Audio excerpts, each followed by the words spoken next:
esta emergencia de unas fuerzas campesinas comunales y por un flujo de poder desde abajo hacia arriba, ¿no? En donde la paz, vuelvo a decirlo, se vuelve de alguna manera distintiva de esta democracia desde abajo en este movimiento revolucionario.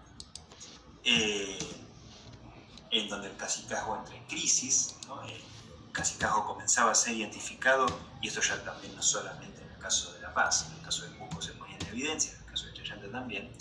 El cacicazgo era identificado como un instrumento de control indirecto español que entra en crisis, que ocupa un lugar central en el conflicto social, una crisis o bien por disputas en torno a su sucesión, o por la colocación de forasteros en ese cargo, que termina de alguna manera erosionando el gobierno de la comunidad y deslegitimando la figura misma del curaca, y esto también de algún modo es una plataforma que sirve para entender las razones por las cuales un indio del común, tributario, analfabeto, iletrado, que no hablaba castellano y que de hecho se animaba a enfrentar a aquellos que le hablasen castellano, como es el caso de Tupac Katari, es parte de lo que también contribuye a entender las razones por las cuales puede construir autoridad en este contexto un sujeto como Julián Apaza. Se trata entonces, dice Sinclair Thompson, de movimientos anticoloniales que se caracterizan no solo por una autonomía en cuanto a autonomía política frente a españoles, frente a españoles criollos y por peninsulares, sino también por cierta autodeterminación, que tienen por objeto el autogobierno, gobernarse a sí mismos. ¿Sí? No solo el reino de los indios, sino el reino de los indios por los indios, ¿no?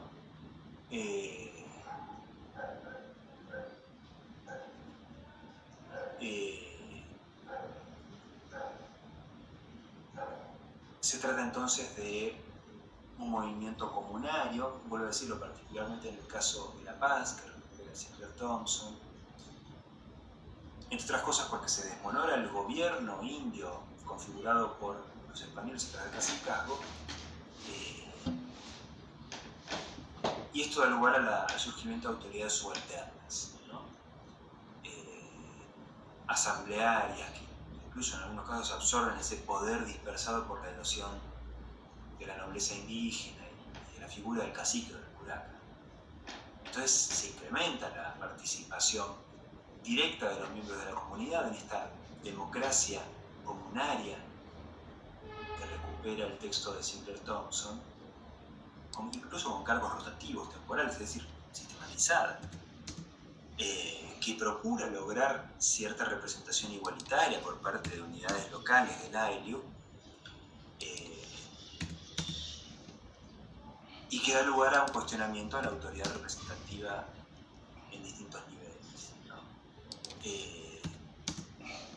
En donde incluso los altos niveles de jerarquías terminan siendo reemplazadas o desplazadas por las autoridades de niveles inferiores.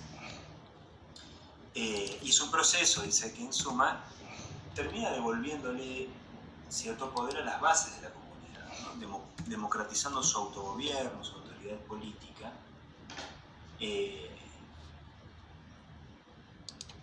de manera tal, dice Thompson, que en el siglo XVIII, particularmente a fines del siglo XVIII, estos pueblos, y de alguna manera lo toma como una metonimia de los pueblos americanos en su conjunto, indígenas, alcanzan ciertos ideales propios de libertad, de autodeterminación, de manera tal que esta lucha anticolonial no solo fue anticolonial, sino que implicó ciertas prácticas de democracia comunal y de soberanía, aunque diferentes de los principios liberales occidentales, ¿no?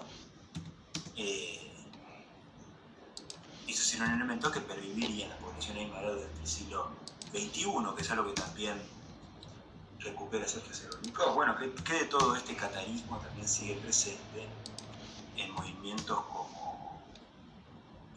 bueno, ya como el de Sendero Luminoso, y más recientemente expresiones como la del MAS boliviano, ¿no? Que siguen teniendo mucha vigencia como referencias políticas y no solo como elementos de legitimación, sino también como propuestas de construcción políticas y culturales en el mundo contemporáneo. Charles Walker a todo esto agrega algunas apostillas acerca de qué es lo que termina sucediendo después, ¿no? de la represión a las rebeliones. ¿Quién pudo leer el texto de Charles Walker?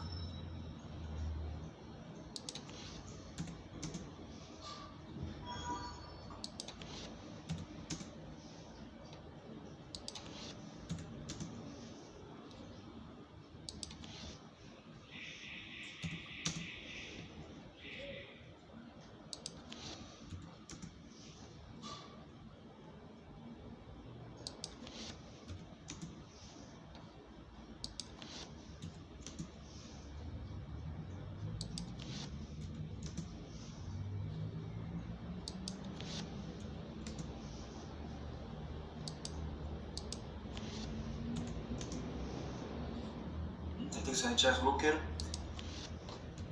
lo dice también el título, ¿no? del capítulo que ustedes tienen para leer, cenizas que aún humean, ¿no? Es decir, si bien había sido aplacado el fuego de la rebelión, el peligro de que volviera a surgir, fuese o no fuese un temor real, movilizó políticamente a la sociedad, ante las autoridades españolas, a llevar adelante un conjunto de medidas, tomar un conjunto de medidas para evitar que ese fuego se reavivase. Entonces, después de la derrota hay claramente un proceso de represión física, pero también de represión simbólica, cultural. Hay un incremento de las exigencias fiscales, tributarias, hay una movilización de fuerza de trabajo compulsiva e incluso hay proyectos para eliminar el cargo mismo del curaca, ¿no? Y esto de alguna manera, dice el autor, da cuenta de cierto terror por parte de los sectores peninsulares y criollos, quienes a su vez comienzan a morigerar las críticas que ya venían elevando contra el gobierno borbónico, porque ahora entienden que esas alianzas que podían llegar a establecer con los sectores populares o con las plebes para enfrentarse a las medidas nocivas del gobierno borbónico ya no era una alianza viable, o en todo caso una alianza muy peligrosa. Entonces, de alguna manera esos límites que se habían demarcado de manera difusa entre indios y no indios ahora comenzaban a delimitarse con mayor claridad, ¿no?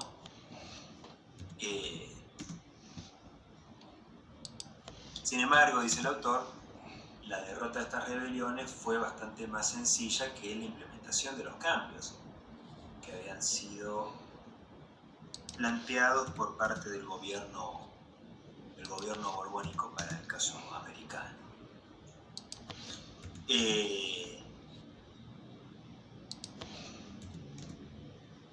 ¿Por qué? Bueno, entre otras muchas cosas por las contradicciones dentro de las propias reformas borbónicas. Algunas de las cosas vinculadas a estas ya las vimos. También por un conjunto de problemas o de crisis económicas que está afrontando toda esta región que señalábamos en el mapa, y particularmente por la capacidad de poner resistencia por parte de los indígenas, ¿no? Que de alguna manera es el elemento que resulta más claramente explicativo en el texto de Walker acerca de las dificultades que encuentran los borbones para implementar el conjunto de reformas que habían dispuesto aún después de derrotadas las rebeliones, ¿no?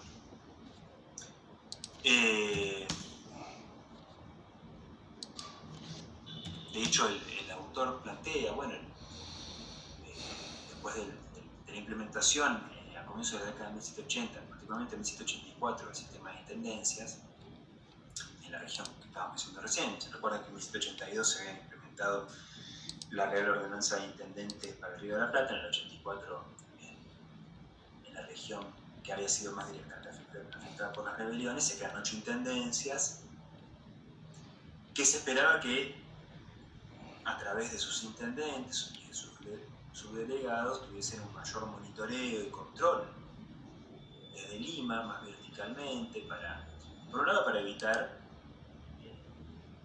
que los corregidores siguiesen generando este conjunto de abusos materializados en el repartimiento que habían también generado el descontento anteriormente.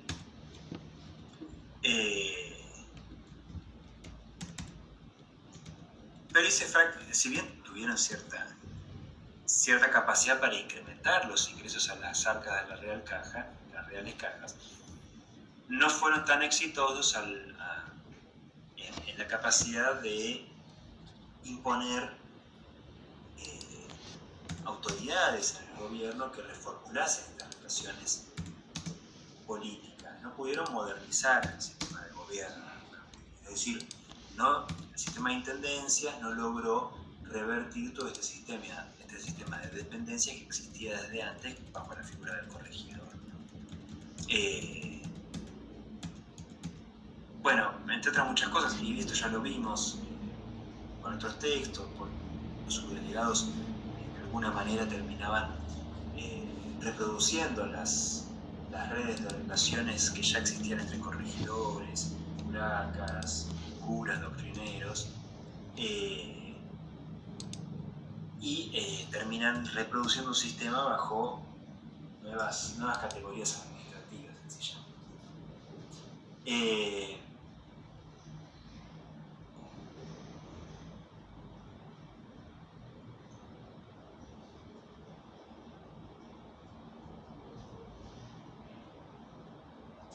¿Qué más plantea Boca? Bueno, no sé si alguien puede leerlo el texto, no quisiera tampoco ocupar todo el tiempo comentando el texto, que lo pueden leer, ¿no? Pero algo que plantea el texto también con mucha claridad es que después del levantamiento, particularmente de Tupac Amaru,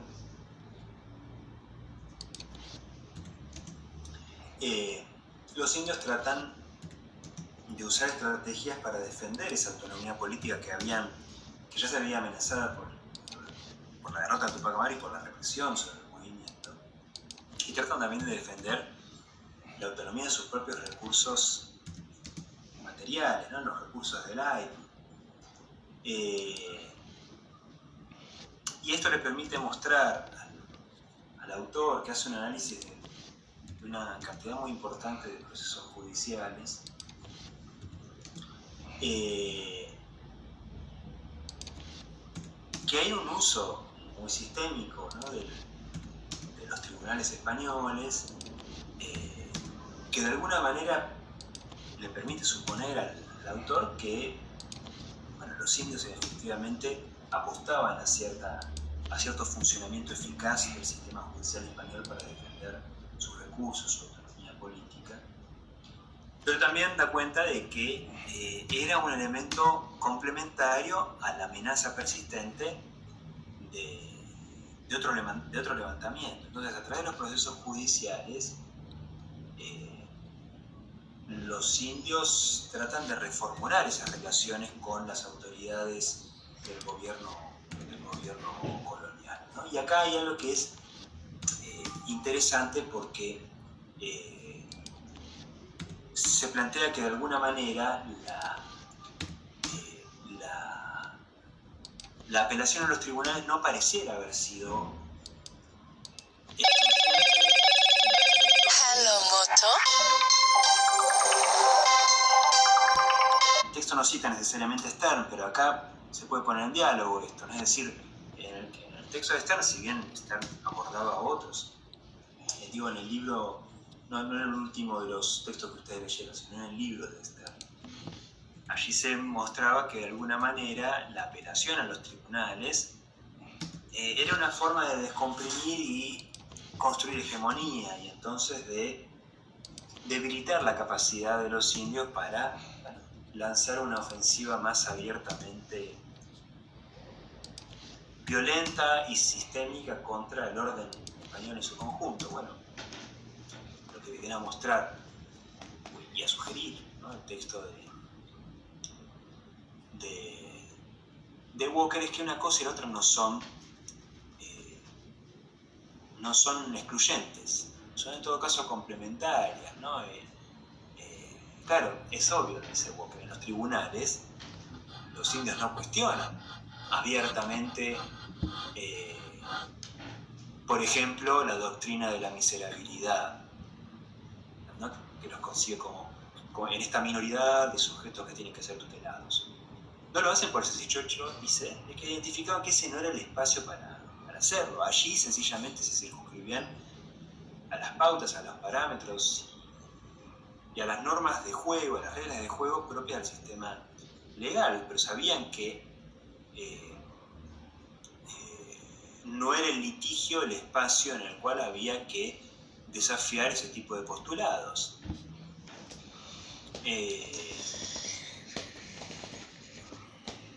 De manera tal que el potencial revolucionario, dice Walker, no se veía menoscabado o socavado por la apelación a los litigios, ¿no?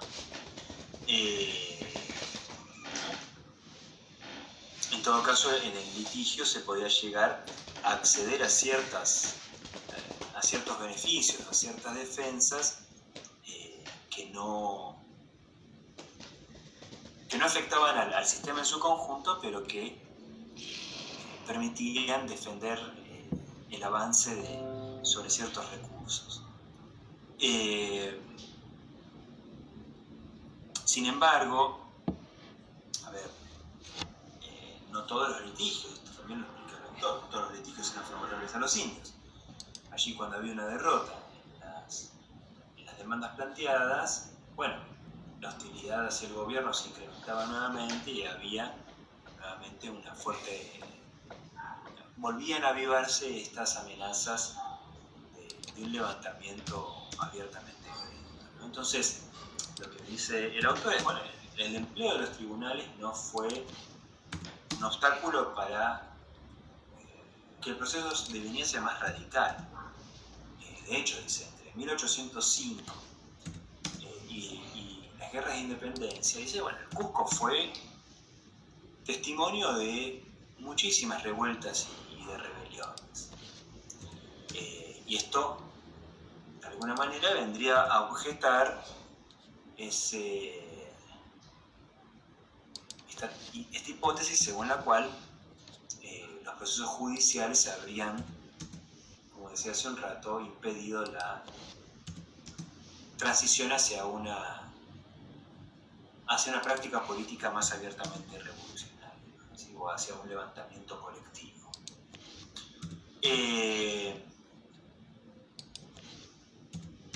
Entonces, mediante la apelación al sistema legal, bueno, los indios habrían impedido ni más ni menos que el gobierno español implementara con celeridad las reformas que estaba buscando en sus autoridades borbónicas, ¿no?, demorándolas, impidiéndolas en algunos casos.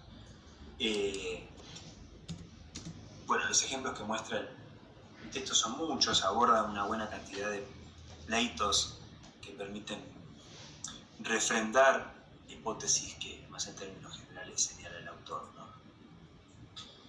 Pero bueno, me interesa conocer sus lecturas sobre estos textos.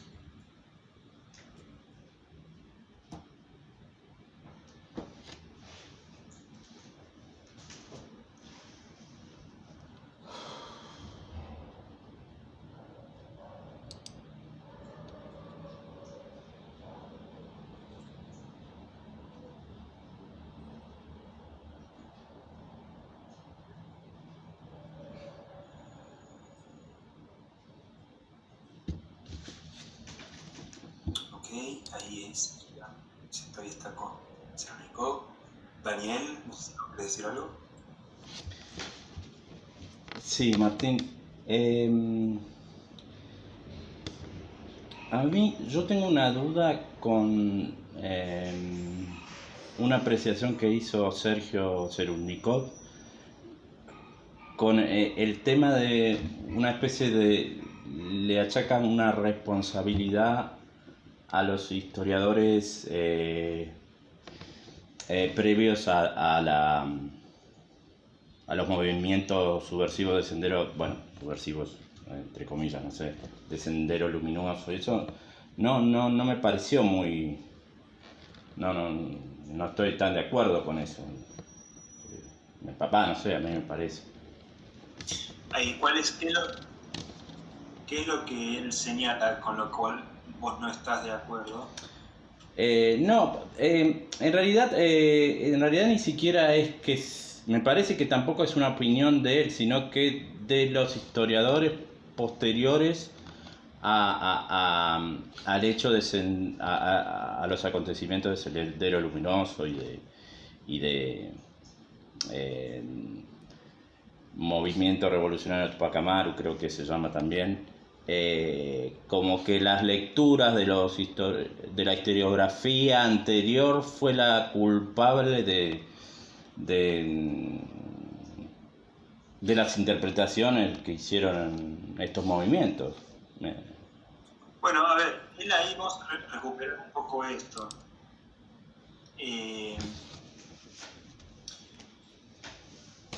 Sergio Zerundikov en ese capítulo del libro hace un recorrido por la resignificación histórica que fue teniendo el proceso de las rebeliones.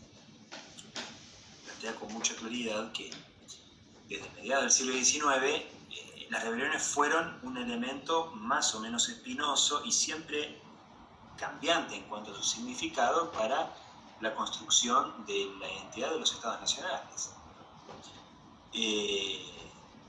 Dice con mucha claridad, ¿no? A mediados del siglo XIX Tupac Amaru era identificado en la historia, en la historiografía, a mediados del siglo XIX como directamente símbolo de una barbarie que la construcción del Estado Nacional venía a revertir mediante un proceso de modernización.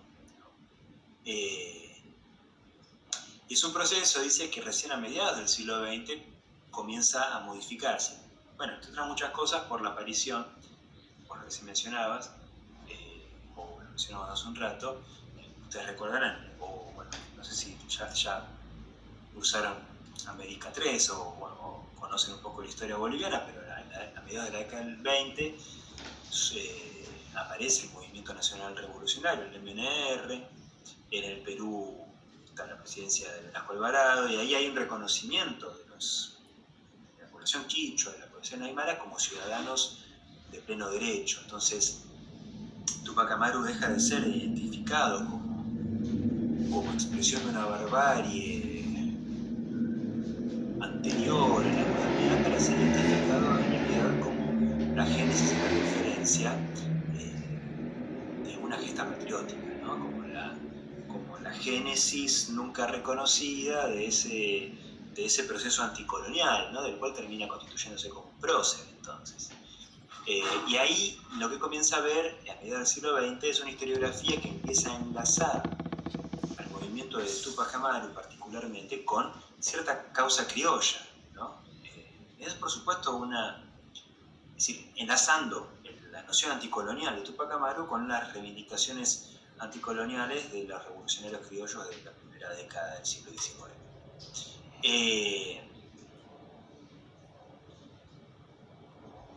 Ahora, bueno, todo lo que acabamos de poner en evidencia nos muestra que esto quizás no sea del todo certero.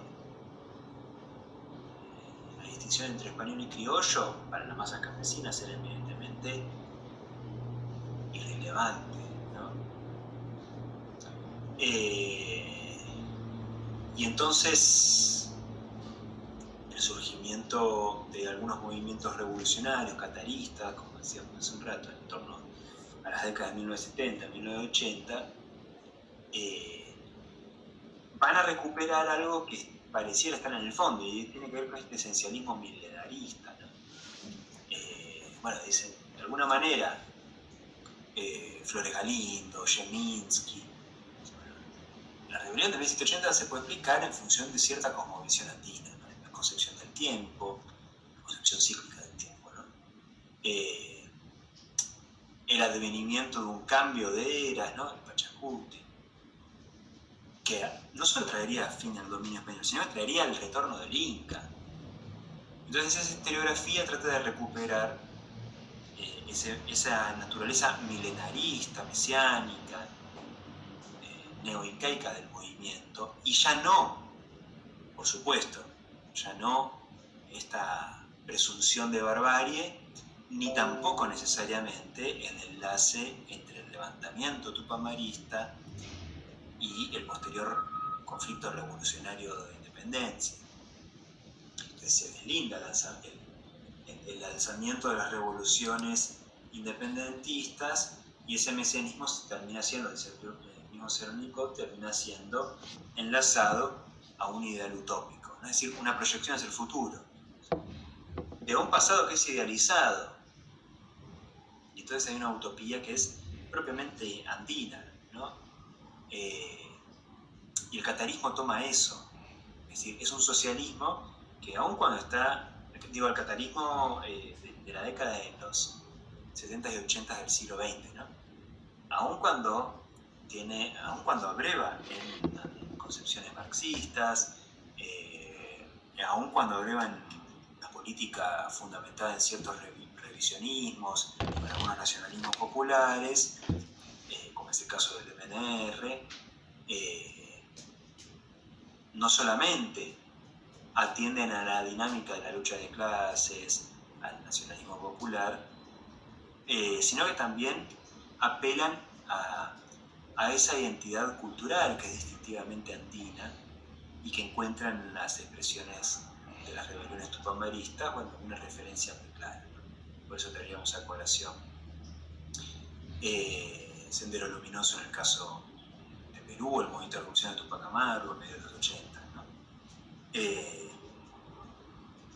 Bueno, lo que nosotros acabamos de ver, y lo tienen en los textos, es que sin embargo no todas esas rebeliones se alzaron por los mismos motivos ni con los mismos objetivos. No todos esperaban un nuevo Inca, o incluso, dice el autor, algunos esperaban cosas distintas cuando ese Inca llegase. Y entonces,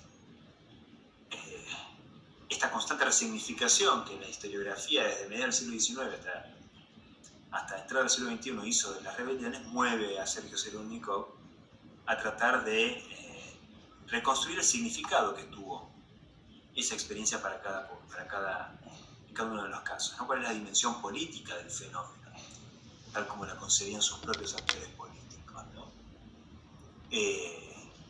No sé si esto responde por lo menos en parte a tu intervención, Miriam.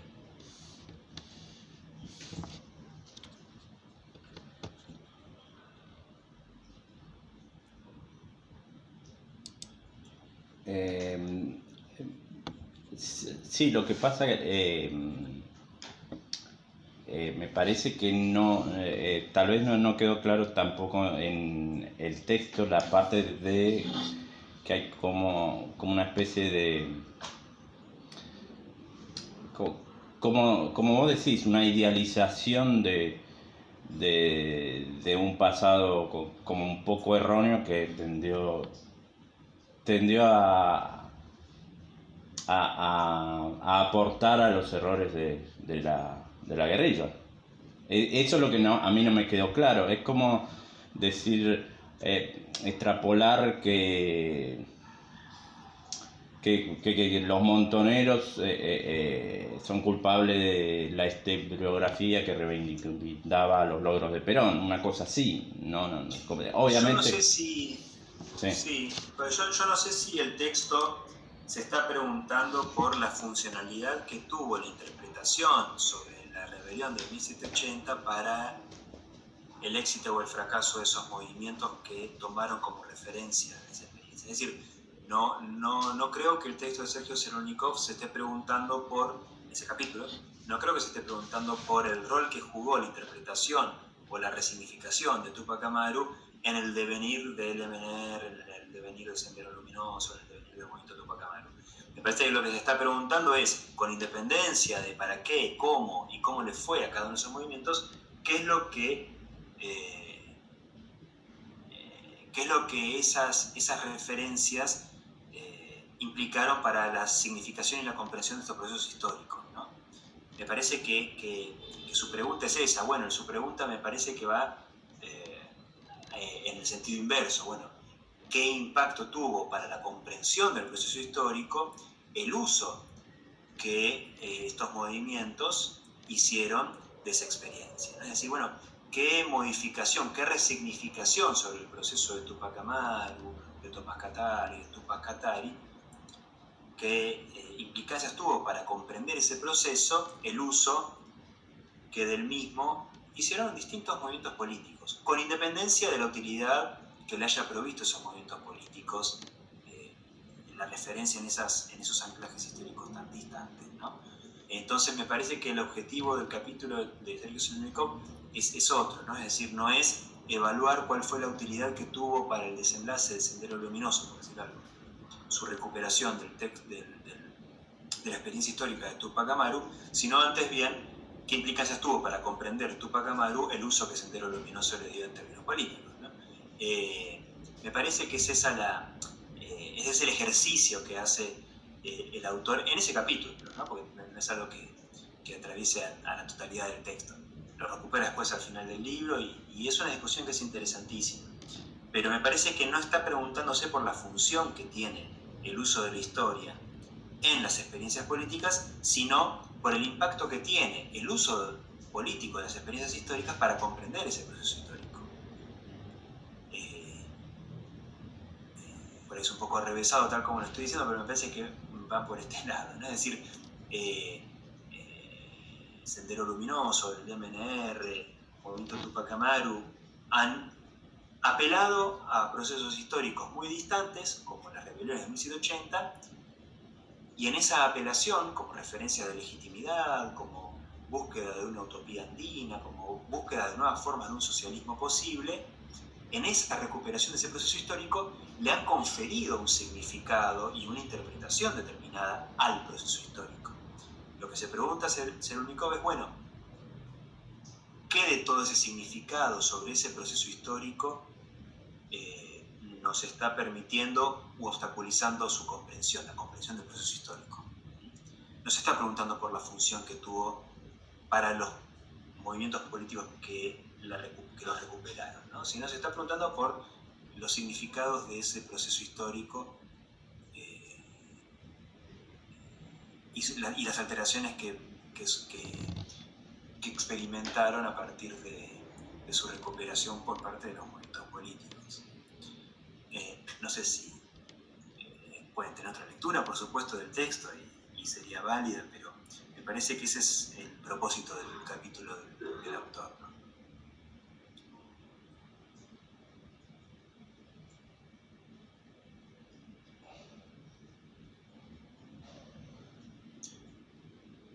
¿Alguna otra intervención, inquietud, preguntas?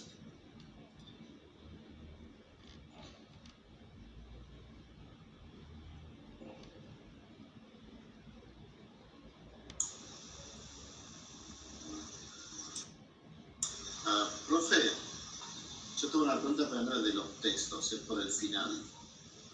Sí. El final se va a haber que esperar a que se vuelva a abrir la facultad, digamos, presencial, o ya se está dando como virtual, porque sé que algunas materias lo han estado dando finales a través de Zoom y eso, pero por lo menos el programa como que todavía mencionaba tener que esperar a la presencialidad. A ver, en la materia estamos tomando exámenes finales orales de manera virtual.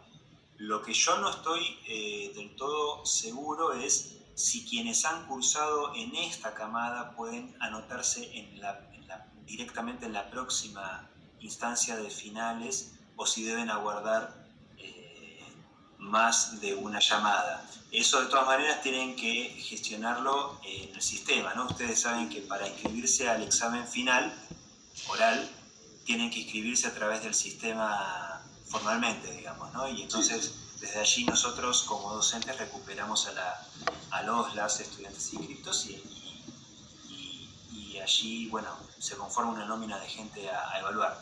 Si el sistema te permitiese inscribirte a la próxima mesa de exámenes finales, por supuesto, una vez que hayas regularizado la materia, ¿no? Que es la condición para poder rendir el examen final, haberla regularizado, así tienes que finalizar la cursada. Si el sistema lo admite, entiendo que eso es posible. Nosotros estamos tomando ya en cada una de las mesas, de manera virtual por lo pronto, los exámenes finales. Todavía no tenemos notificaciones sobre modificaciones en términos administrativos sobre eso. Sí, yo preguntaba igualmente, seguramente lo de marzo, pero era más porque en el programa había leído que todavía estaba puesto como se espera la presencialidad, y así por la duda quería confirmar. Claro, no, todavía no tenemos novedades sobre las modificaciones. Ustedes habrán visto que es un escenario muy cambiante, ¿no? Y entonces la capacidad de prever no es tan sencilla. Imagínense